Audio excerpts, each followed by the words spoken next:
میرے نبی تشریف لے آئے. عرب کی عورتوں نے آپس میں گفتگو کی, مکہ میں بڑا لڑکا پیدا ہوا ہے, چل نہ غربت کا خاتمہ ہو جائے گا, ان بچوں کو گود لے کے دودھ پلا دیں. ایک کمزور عورت اپنے دروازے پر بیٹھی, میں تقریر نہیں ماحول بنا رہا ہوں.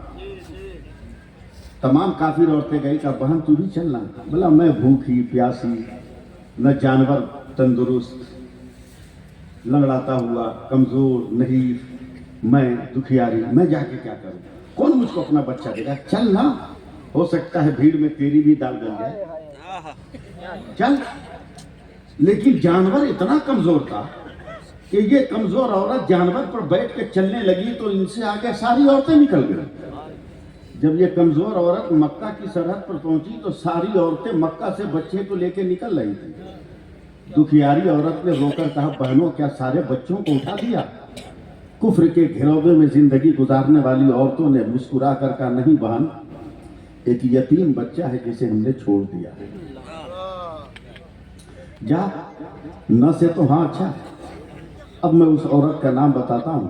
یہ دکھیاری عورت حضرت سیدہ دائی حلیمہ. سبحان اللہ کہیے. اب یہاں سے میں میری تقریر شروع ہو گئی. اب یہاں سے میری تقریر شروع ہے. جیسے ہی مکہ میں قدم رکھا چونک گئی.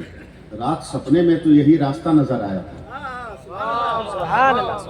اب مجھ کو بولنا پڑے گا کیا, آگے بڑھنے کا. یہی مکان تھا, یہی محراب تھا, یہی ڈگر تھی, یہی نگر تھا, یہی گلی تھی, یہی کوچہ تھا.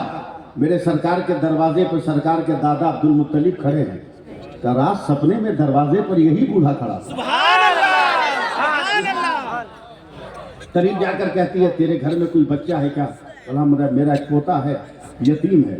کہا کیا ہوا, کیا ہوا, اسی کو لے لوں گی. اب دیکھیے گا میرے سرکار کا رخ ادھر سے ہے, حضرت حلیمہ ادھر سے جا رہی ہے. جیسے ہی قریب گئی میرے نبی نے خود بخود رخ بدل دی. نظر سے نظر ٹکرائی, نگاہوں نے کہا اٹھا لے ماں, اٹھا لے حلیمہ, اٹھا لے.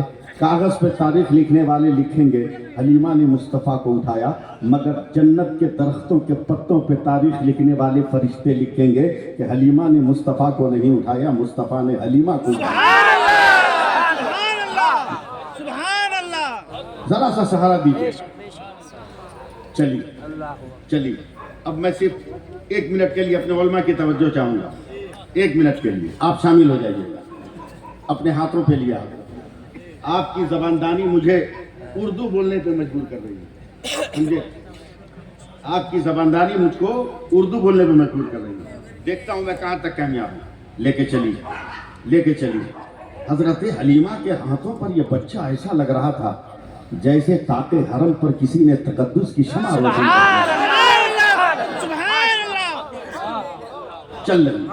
چل رہی. دیکھیے اے ہوا, اتنا خوبصورت بچہ دیکھا ہے کیا. اے پھول, کیا اتنی خوشبو تیرے اندر ہے کیا. اے سورج, اتنی چمک جتنی اس کے رخسار میں ہے تیرے وجود میں ہے کیا. اے آسمان, جتنی اس کے وقار میں بلندی ہے کیا تیرے قد میں بھی اتنی بلندی ہے. لے کے چل رہی ہے. اچانک در و دیوار کا سایہ ختم ہوا, کھلا آسمان آیا, تیز دھوپ ہے. حضرت حلیمہ چونک گئی. اتنا خوبصورت بچہ کے چہرے پر کہیں سورج کی تمازت اپنا اثر نہ دکھائے. اپنا دوپٹہ اٹھایا ہی تھا کہ بادل کا ٹکڑا آ کر پردہ کر دیا. حیا زدہ ہو کر دیکھ رہی ہے. شہر مکہ کو پار کیا ہے, اپنی نیم جان اونٹنی پر بیٹھ گئی ہیں. بیٹھ کر رسی ٹانا, کہا چل. جو تھکے دے کے جانور چل رہا تھا میرے سرکار کے بیٹھتے ہی ہوا میں پرواز کرنے لگا. اور گھنٹوں پہلے جو عورتیں نکلی تھی منٹوں میں ان کو اوور ٹیک کر کے آگے نکل گئے.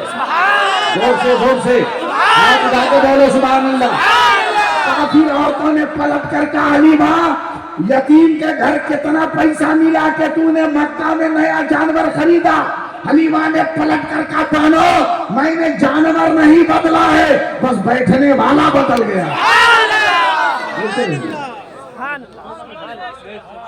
پہنچی گھر, کتنے دنوں سے زمین سے دانہ نہیں نکلا تھا, کسی جانور کے تھن میں دودھ نہیں تھا. سرکار کو زمین پہ رکھا نہیں, ہاتھوں میں لے کر اپنے پاؤں کو زمین پہ رکھا, زمین سے دانے نکلنے لگے. تب بولیے گا انتقال کے بعد